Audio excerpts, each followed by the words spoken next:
Gaza पर attack हुआ, हजारों लोग मार दिए गए, ईरान खामोश रहा।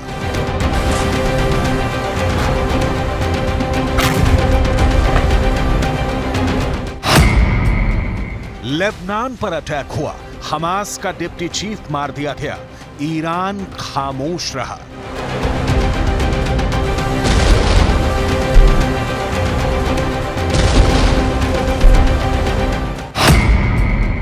अब यमन पर हमला हुआ है और ईरान ने कह दिया है कि बस बहुत हुआ, अब बर्दाश्त नहीं किया जाएगा।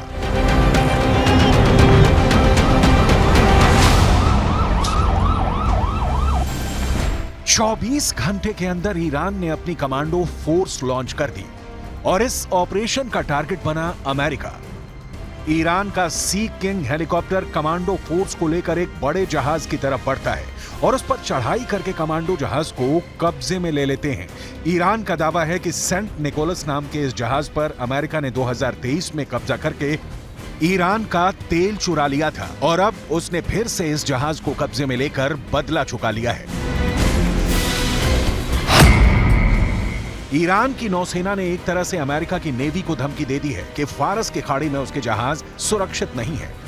सवाल है कि क्या लाल सागर के बाद ईरान स्ट्रेट ऑफ हॉर्मूज को अमेरिका के लिए बंद कर सकता है? अगर यह हुआ तो समझ लीजिए कि ईरान और अमेरिका के बीच सीधा युद्ध शुरू हो जाएगा। ईरान इस वक्त बहुत गुस्से में है। जब से यमन पर अमेरिका और ब्रिटेन की मिसाइल बरसी हैं, ईरान में प्रदर्शन हो रहे हैं। इजराइल के बाद अमेरिका और ब्रिटेन के झंडे भी जलाए जा रहे हैं, लेकिन असली एक्शन तो यमन की तरफ से आने का इंतजार किया जा रहा है।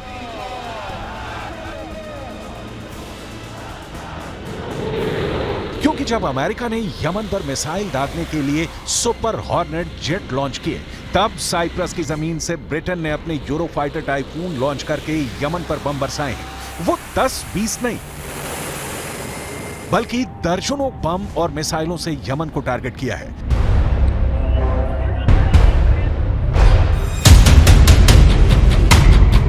तो हमले के बाद की सैटेलाइट इमेज बताती हैं कि यमन को बहुत बड़ा नुकसान हुआ है।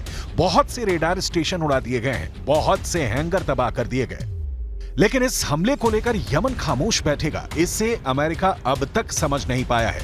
ये भीड़ अमेरिका और ब्रिटेन के हमले के खिलाफ सड़क पर उतरी है।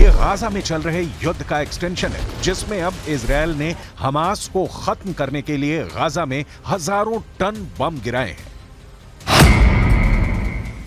तब इजरायल के साथ अमेरिका मिलकर खड़ा रहा और अब जब अमेरिका ने यमन पर बमबारी की है तो यमन के साथ ईरान खड़ा हो गया है। यही वजह है कि यमन के हूथी विद्रोही अब लाल सागर में इजरायल के बाद अमेरिका और ब्रिटेन के शिप को उड़ाने की धमकी दे रहे हैं। उसकी इस धमकी को अमेरिका को बहुत गंभीरता से लेने की जरूरत है, क्योंकि हूथी विद्रोहियों के पास 3 ऐसी मिसाइल हैं जो अमेरिका का कैरियर जैसा बड़ा शिप भी डुबा सकती हैं।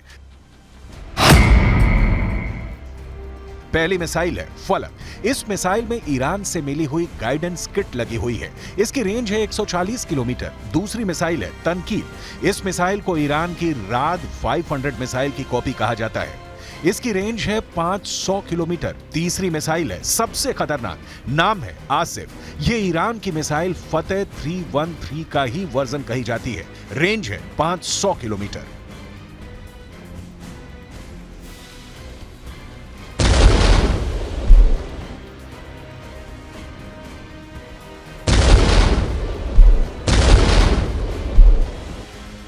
ईरान ने 4 साल पहले अपनी फतेह मिसाइल का ट्रेलर दिखाया था, जब उसने इराक में अमेरिकी सैन्य अड्डों पर हमले किए थे।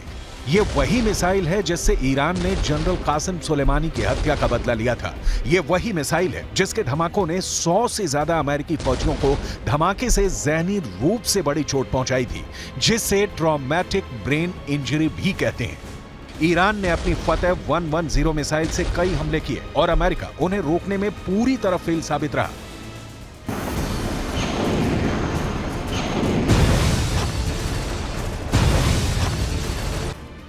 अमेरिका को हमले की जानकारी तो मिल गई थी, लेकिन उसके सैनिक आसपास अंडरग्राउंड हो गए थे। लेकिन अमेरिका के एयर डिफेंस सिस्टम ईरान की फतेह 110 मिसाइल को रोकने में नाकाम रहे थे। ईरान ने ऐसी करीब 20 मिसाइल दागी थी। ये जहां गिरी वहां ऐसे ऐसे गड्ढे बने और 100 से ज्यादा अमेरिकी सैनिकों को धमाकों से गहरा सदमा पहुंचा था। अब ऐसी ही मिसाइल यमन के पास भी है और अमेरिका के लिए ये डरने वाली बात है। ये बाइडेन और उनकी नौसेना भी बहुत अच्छी तरह से जानती है। गाजा में चल रही बमबारी के बाद यमन के हूथी प्रोएक्टिव हैं। उसको ईरान का पूरा समर्थन भी है। वो लाल सागर में इजरायल के जहाजों को निशाना बना रहा है, तो वहीं अमेरिका और ब्रिटेन ने यमन पर चढ़ाई शुरू कर दी है। आखिर समंदर में ऐसा उबाल क्यों आ रहा है? अब यमन के हूथी विद्रोहियों ने इजरायल और उससे जुड़े जहाजों पर हमले तेज कर दिए हैं। यानी अदन की खाड़ी और लाल सागर में अब कार्गो जहाज के 2 दुश्मन तैयार हैं। यमन के हूथी विद्रोही जो कि गाजा पर इजरायल की बमबारी रुकवाने के लिए इजरायल के जहाजों या फिर उसके लिए माल ले जा रहे कार्गो शिप को टारगेट कर रहे हैं। ये दोनों ही अदन की खाड़ी और लाल सागर में जहाजों को लगातार टारगेट कर रहे हैं और यहीं से एशिया की तरफ यूरोप को रास्ता जाता है। ये रास्ता जाते हुए आप देख रहे हैं मालवाहक ये जहाज जो कि सामान लेकर जाते हैं। अब दुनिया की सबसे अहम शिपिंग लेन मिस्र की सुएज कैनाल से गुजरती हुई यहाँ पर दिखाई देती है।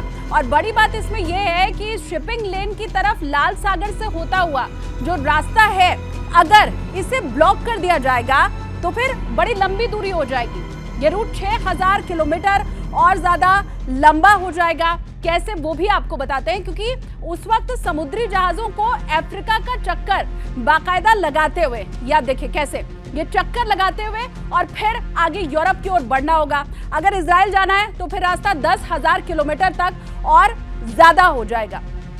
ये देखिए इजराइल तक 10,000 किलोमीटर का, क्योंकि ये पूरा घूम करके स्ट्रेच जो है ये जाना पड़ेगा। 3 से 5 दिन का सफर इसमें और ज्यादा लगेगा, यानी कि फासला भी ज्यादा, पैसा भी ज्यादा, लागत भी ज्यादा, वक्त भी ज्यादा और कारोबार पूरी तरह से चौपट। सामान कितना महंगा हो जाएगा ये भी इसी के साथ आप समझ सकते हैं। और यही है यमन के हूथी विद्रोहियों का टारगेट।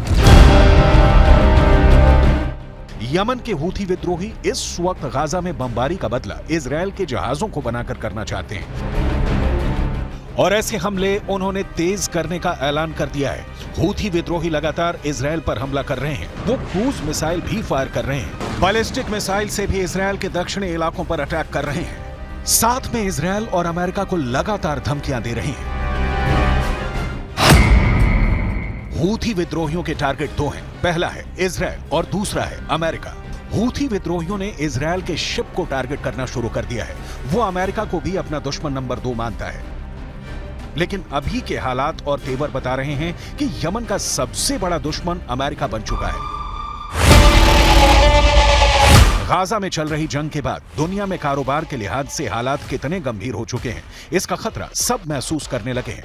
इजरायल ने दुनिया के प्रेशर के सामने झुकने से मना कर दिया है। लिहाजा अब हूथी विद्रोही, जिनकी ईरान से बेहद करीबी है, उन्होंने इजरायल के शिप को टारगेट करने का फैसला किया है। वो जानते हैं कि उनके करीब से गुजरती शिपिंग लेन दुनिया की लाइफलाइन है और यहां पर हमला करने का मतलब इजरायल के गले पर हमला करने जैसा है। यमन के हूथी विद्रोहियों ने 15 देशों को ललकारा है, यानी हूथी विद्रोहियों ने 15 देशों से युद्ध लड़ने की तैयारी कर ली है। इसमें अमेरिका और इजरायल के अलावा ऑस्ट्रेलिया है, कनाडा है, बहरीन है, यूरोप के Belgium, Denmark, Germany, Italy, the Netherlands और ब्रिटेन के अलावा न्यूजीलैंड है, जापान है, दक्षिण कोरिया और सिंगापुर भी। ये अमेरिका को जवाब है, जिसने लाल सागर को हूथी प्रूफ बनाने के लिए ऑपरेशन प्रॉस्पेरिटी गार्डियन की शुरुआत की है।